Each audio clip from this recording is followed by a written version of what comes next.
নমস্কাৰ friends, welcome back to Eduvedan smart classes.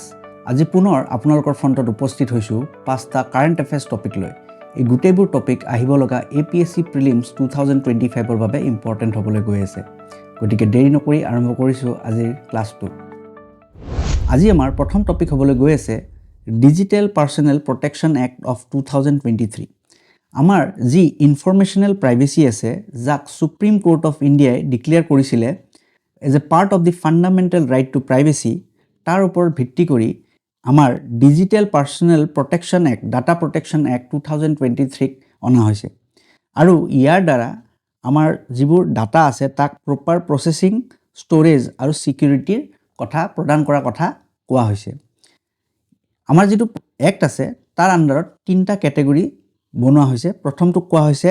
Data principal. Data principal মানে হৈছে ক্লায়েণ্টছ বা কাষ্টমাৰ্ছ, যেনে আপুনি বা মই, যোনে এই ডিজিটেল প্লেটফৰ্মছবোৰ ইউজ কৰোঁ। নেক্সট হৈছে ডাটা ফিডুচিয়াৰী। ডাটা ফিডুচিয়াৰী মানে হৈছে এনেকুৱা প্লেটফৰ্ম যিয়ে আপোনাৰ পাৰ্চনেল ডাটাবোৰ ষ্ট'ৰ কৰে। যেনে ধৰি লওক গুগল, আমি গুগলত একাউণ্ট খোলোঁ আৰু তেতিয়া আমি তাতে কি কৰিব লাগে, আমাৰ কিছুমান ডাটা বা ইনফৰমেশ্যন তেওঁলোকক প্ৰভাইড কৰিব লাগে। আৰু তাৰপিছত হৈছে ডাটা প্ৰচেছৰ। ডাটা প্ৰচেছৰ মানে এনেকুৱা কিছুমান থাৰ্ড পাৰ্টি ছাইটছ যোনে গুগলত থকা সেই ইনফৰমেশ্যনবোৰ ইউজ কৰে। ধৰি লওক আপুনি ফ্লিপকাৰ্ট বা এমাজন এনেকুৱা ধৰণৰ কিছুমান ছাইট ইউজ কৰে, য'ত লগ ইন কৰিব বিচাৰোঁতে তেওঁলোকে লগ ইন উইথ গুগল বুলি আপোনালোক এনেকুৱা এটা অপশ্যনছ দিয়ে। আৰু আপোনালোকে যেতিয়াই লগ ইন উইথ গুগল বুলি ক্লিক কৰি দিব, তেতিয়াই তেওঁলোকে আপোনাৰ ইনফৰমেশ্যনটো গুগলৰ পৰা তেওঁলোকে কালেক্ট কৰি লয়। তো তেওঁলোকক কোৱা হয় ডাটা প্ৰচেছৰ। এতিয়া এই এক্টটোৰ মাজেৰে তেওঁলোকক ডিৰেক্টিভছ দিয়া হৈছে যাতে তেওঁলোকে এই আমাৰ যিখিনি পাৰ্চনেল ডাটা আছে তাক ছিকিউৰ কৰি ৰাখে। আৰু তাৰপিছতে লগতে কি কৰিব লাগিব, right to six correction and eraser. যদি এজন কাষ্টমাৰ বা যি ডাটা প্ৰিন্সিপাল আছে তেওঁলোকে যদি কিবা কাৰেক্ট কৰিব বিচাৰে, তেতিয়া তেওঁলোকক কাৰেক্ট কৰিব দিব লাগিব। আৰু যদি তাক কমপ্লিট ইৰেজ কৰি দিব কয়, তেতিয়া তেওঁলোকে ইৰেজ কৰিবলৈ দিব লাগিব। ঠিক আছে। আৰু ensure measures for data protection mandates data deletion once the purpose is fulfilled. মানে এবাৰ যেতিয়া আপোনাৰ কামটো হৈ গ'ল, তাৰপিছত যদি কাষ্টমাৰে বিচাৰে তেতিয়াহ'লে আপোনালোকে তেওঁলোকৰ গোটেইখিনি ডাটা ডিলিট কৰি দিব লাগিব। মানে সেই যিবোৰ ছাইট আছে তেওঁলোকে আপোনাৰ ডাটাটো কমপ্লিটলি ডিলিট কৰি দিব লাগিব। ইয়াৰ পিছতে কিছুমান ডাইৰেক্টিভছ দিয়া হৈছে, যেনে ডাটা ফিডুচিয়াৰীৰ ওপৰত তেওঁলোকৰ দায়িত্ব হৈছে টু প্ৰিভেণ্ট ডাটা ব্ৰিচ। মানে আপোনাৰ ডাটাটো যাতে লিক হৈ পেলাই বেলেগে কোনোবা কিছুমান হাৰ্মফুল এজেণ্টে যাতে আপোনাৰ ডাটাখিনি পাই নাযায়, সেইটো কাৰণে তেওঁলোকে ডাটা ব্ৰিচ মানে লিক হোৱাটোক ৰখাব লাগিব, ৰোধ কৰিব লাগিব। আৰু ডাটা প্ৰিন্সিপাল যিবোৰ আছে তেওঁৰ ওপৰতো কিছুমান দায়িত্ব আছে, যেনে should not file false complain, মানে মিছাকৈ কমপ্লেইন নিদিয়ে। ছেকেণ্ড হৈছে ইম্পাৰ্চনেট, মানে নিজৰ ভুৱা আইডেণ্টিটি দিয়া, মানে কোনোবা বেলেগ বুলি কৈ পেলাই আপুনি এটা ছাইট মানে একাউণ্ট খুলি ল'লে, তেনেকুৱা ধৰণৰ কাম যাতে আপোনালোকে নকৰে। আৰু যদি এইবোৰ মানে কোনোবাই পালন নকৰে, তেতিয়া কি হ'ব, পেনাল্টিজ দিব লাগিব। ঠিক আছে। যদি ডাটা ছিকিউৰ কৰিব নোৱাৰে বা কোনোবাই যদি এনেকুৱা ভুৱা ডাটা প্ৰদান কৰে, তেতিয়া কিছুমান পেনাল্টিজ আহিব। আৰু ইয়াৰ দ্বাৰা কোম্পানীজবিলাকক কি কৰিব, আল্টিমেটলি লায়েবল বনাব যাতে এনেকুৱা ডাটা আপোনালোকৰ লিক নহয়। তো এইখিনি আছিলে digital personal protection act of 2023। এইবাৰ আমি নেক্সট টপিকটো চাবলৈ গৈ আছোঁ।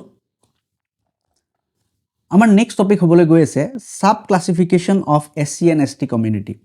আমাৰ যি article 15(4) of the constitution and the 16(4) of the constitution আমাক ৰিজাৰ্ভেশ্যনৰ কথা কয়। মানে আমাৰ যি বেকৱাৰ্ড ক্লাছেছ আছে বা SC and ST কমিউনিটিজৰ মানুহসকল আছে, তেওঁলোকৰ বাবে ৰিজাৰ্ভেশ্যনৰ কথা উল্লেখ কৰিছে। আৰ্টিকেল 15(4)-এ জেনেৰেল কিছুমান টপিকছৰ বিষয়ে ৰিজাৰ্ভেশ্যন দিছে, যেনে entry into some places বা এডুকেশ্যন, তেনেকুৱা ধৰণৰ ক্ষেত্ৰত। আৰু আৰ্টিকেল 16(4)-এ এমপ্লয়মেণ্টৰ ক্ষেত্ৰত ৰিজাৰ্ভেশ্যনৰ কথা কৈছে। এতিয়া ডিবেট উত্থাপন হৈছে about sub classification of the SC and ST groups. মানে কোৱা হৈছে যে SC and ST গ্ৰুপছটো এটা নাই, কিছুমান বহুত ধৰণৰ ছাব গ্ৰুপছ আছে। কিছুমান ধৰি লওক ইকনমিকেলি, কিছুমান ধৰি লওক অলপমান ভাল অৱস্থাত আছে, কিছুমান বেয়া অৱস্থাত আছে। তো এতিয়া কি কৰিব লাগে, মানে তাক আকৌ ছাব ক্লাছিফাই কৰিব লাগে, যে কোনোবা SC STৰো কিছুমান ভাল আছে, তেওঁলোকক কিমানখিনি ৰিজাৰ্ভেশ্যন দিব, বা তেওঁলোকৰ কিছুমান আৰু তাতকৈও কিছুমান আৰু বেয়া অৱস্থাত আছে, তো তেওঁলোকক আৰু বেছিকৈ ৰিজাৰ্ভেশ্যন দিব লাগে। তো সেইটোৰ কাৰণে কি কৈছে, যে sub classification of the SC and ST communities আৰু এইটোৰে কি হ'ব ultimately equitable distribution of the benefits within the SC and ST equitable benefit মানে ধৰি লওক এনেকুৱা হৈছে যে এটা গ্ৰুপে এভৰি ফেচিলিটিজ পাই গৈ আছে আৰু তাৰে ভিতৰত কিছুমান আকৌ এনেকুৱা গ্ৰুপছ আছে যোনে নেকি একদমেই পোৱা নাই কিছুমান একদম ভিতৰ এৰিয়াত থাকে তেওঁলোকে গমে নাপায় এতিয়ালৈকে কোনো পোৱা নাই আৰু কিছুমান অলৰেডি টাউনত আছে তেওঁলোকে সব ফেচিলিটি লৈ গৈ আছে তো সেইটোতো ইকুইটেবল নহয় ইকুইটেবল ডিষ্ট্ৰিবিউশ্যনৰ কাৰণে এইটো কামত আহিব যদি আমি সাব ক্লাছিফিকেশ্যন কৰোঁ সেকেন্ড হৈছে addresses the concern about dominant SC and ST groups get a disproportionate share মানে সেই ক'লোঁ কিছুমান SC ST গ্ৰুপ এনেকুৱা আছে তেওঁলোকে সব প্ৰফিট লৈ আছে আৰু কিছুমান গ্ৰুপ আছে তেওঁলোকে একো প্ৰফিট পোৱা নাই গতিকে সাব ক্লাছিফিকেশ্যনৰ পৰা সকলোৱে সমানে চান্স পাব নেক্সট হৈছে ensures the most disadvantaged sub groups গতিকে সেই ক'লোঁ যিবিলাক একদম ডিছএডভান্টেজ গ্ৰুপ আছে তেওঁলোকক বেছিকৈ ৰিজাৰ্ভেশ্যন দিয়া হ'ব আৰু যিবোৰ অলৰেডি ধৰি লওক তেওঁলোকে প্ৰফিট পাই গৈছে ৰিজাৰ্ভেশ্যনৰ তো তেওঁলোকক ধৰি লওক ৰিজাৰ্ভেশ্যনটো এমাউণ্টটো কমাই দিয়া হ'ব আফটাৰ গ্ৰুপিং আমি এই টপিকটোৰ কথা ডিছকাছ কৰোঁতে এটা কেছৰ কথা জানিব লাগিব ইন্দ্ৰ সাহানী কেছ অফ 1992 যিয়ে ক্ৰিমি লেয়াৰ অফ দি OBCছৰ কথা কৈছিলে ক্ৰিমি লেয়াৰ মানে এনেকুৱা এটা কনচেপ্ট য'ত নেকি কোৱা হৈছে যে আমাৰ যিবোৰ আদাৰ বেকৱাৰ্ড ক্লাছেছ আছে তেওঁলোকৰ ভিতৰত কিছুমান এনেকুৱা ক্লাছ আছে যোনে নেকি অলৰেডি তেওঁলোকে বেনিফিট অফ ৰিজাৰ্ভেশ্যন পাই গৈছে কিন্তু এনেকুৱা কিছুমান ক্লাছ আছে যোনে নেকি এতিয়াও পোৱা নাই আৰু যিবিলাকে অলৰেডি বেনিফিট পাই গৈছে তেওঁলোকে মেইন ষ্ট্ৰীমৰ লগত অলৰেডি আহি গৈছে জেনেৰেল মানুহ যিখিনি মানে তেওঁলোকৰ লগত অলৰেডি আহি গৈছে তেওঁলোকে ইকনমিক মানে বেনিফিট পাই গৈছে কিন্তু কিছুমানে পোৱা নাই গতিকে তাৰ কাৰণে কি কৰিব লগা হৈছে এটা ক্ৰিমি লেয়াৰ এটা লৈ আহিব লগা হৈছে ক্ৰিমি লেয়াৰ মানে যোনে অলৰেডি বেনিফিটছ পাই গৈছে তেওঁলোকক সিলেক্ট কৰি পেলাই তেওঁলোকক ৰিজাৰ্ভেশ্যন তাৰ পৰা গুচাই দি পেলাই যিলোকে পোৱা নাই তেওঁলোকক দিয়া কথা কৈছিলে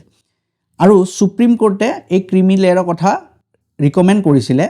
in case of SC and ST as well মানে SC ST ক্ষেত্ৰতো ক্ৰিমি লেয়াৰৰ কথা কৈছে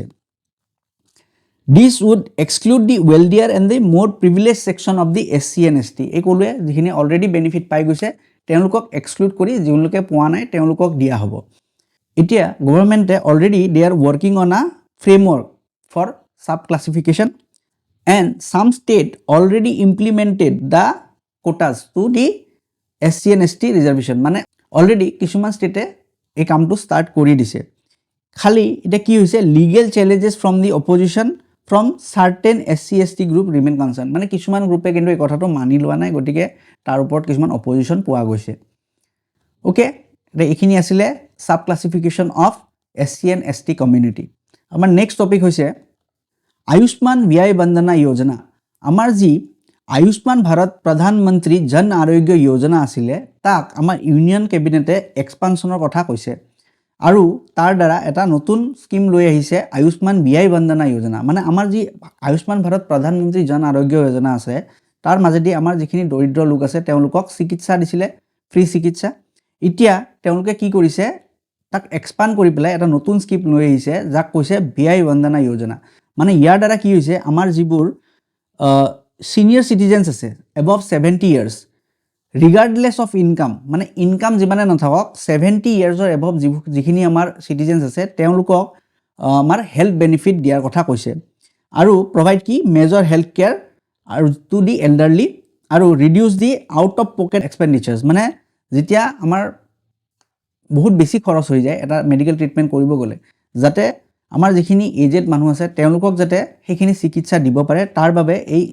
ব্যয় বন্দনা যোজনাটো আনা হৈছে এইটো এটা সেন্ট্ৰেল স্পন্সৰ্ড স্কিম মানে ইয়াতে আমাৰ সেন্ট্ৰেল গভৰ্ণমেণ্টৰ কন্ট্ৰিবিউশন থাকিব আৰু ষ্টেট গভৰ্ণমেণ্টৰো কন্ট্ৰিবিউশন থাকিব সেন্ট্ৰেল গভৰ্ণমেণ্টৰ কন্ট্ৰিবিউশন হৈছে 60% কন্ট্ৰিবিউট কোনে কৰিব সেন্ট্ৰেল গভৰ্ণমেণ্টে বাকি 40% আমাৰ ষ্টেট গভৰ্ণমেণ্টে কৰিব আৰু তাৰ উপৰি আমাৰ যিখিনি নৰ্থ ইষ্টাৰ্ণ আৰু হিলি এৰিয়াজ আছে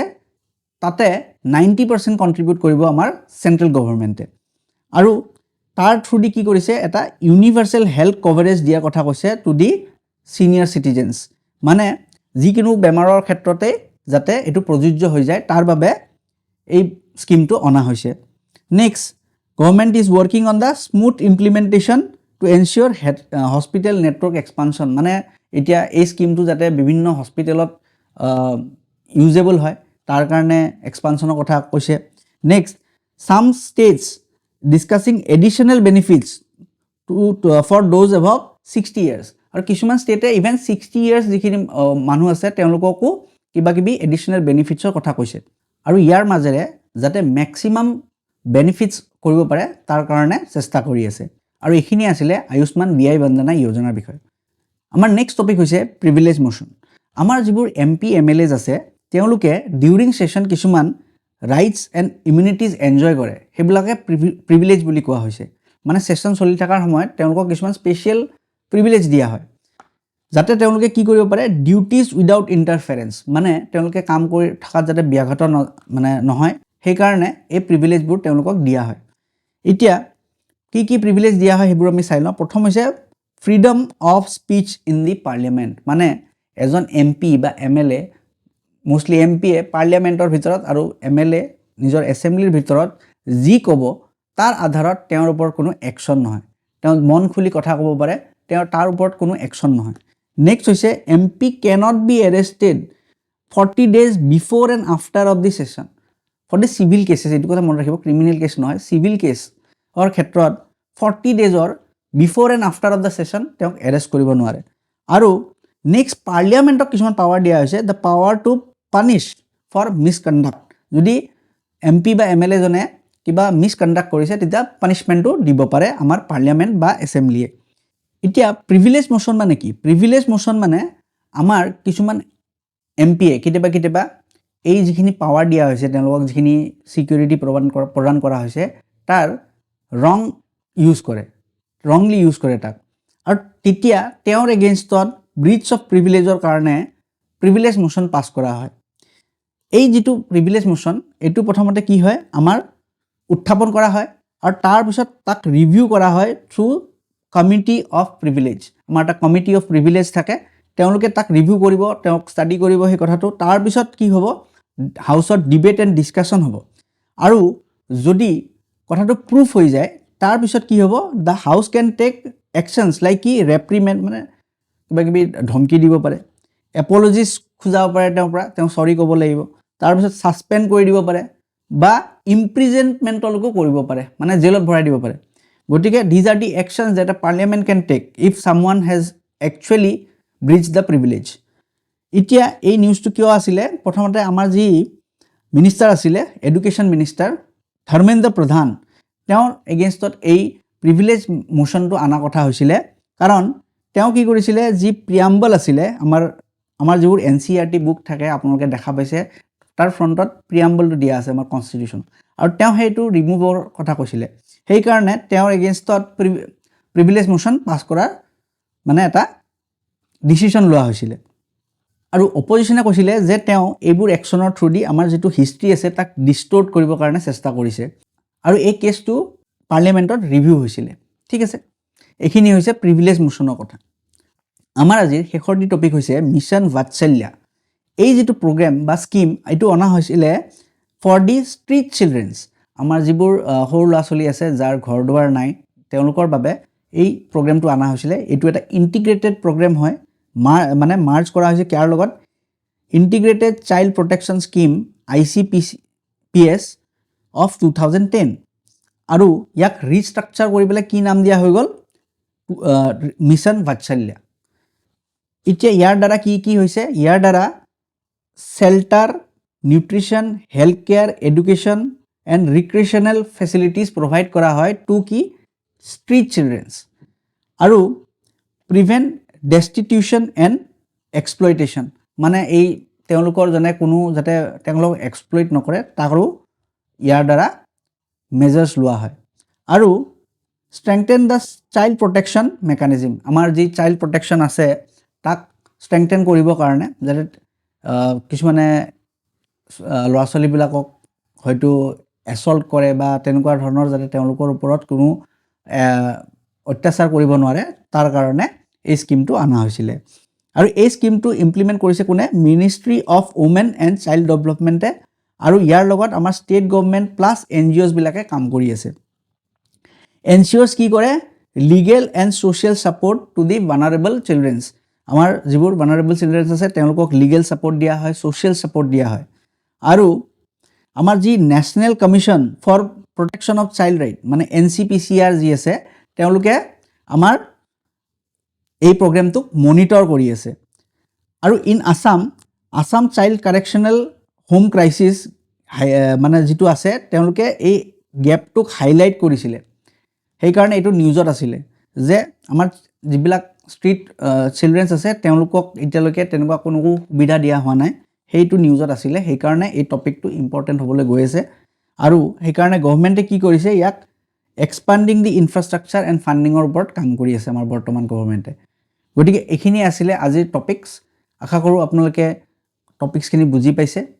যদি আপোনালোকে টপিকছখিনি বুজি পাইছে তেতিয়াহ'লে লাইক শ্বেয়াৰ এণ্ড কমেণ্ট কৰিবলৈ নাপাহৰিব আৰু ছাবস্ক্ৰাইব কৰিব টু এডুভেদান্স স্মাৰ্ট ক্লাছেছ আজিলৈ ইয়াতে সামৰিছোঁ ধন্যবাদ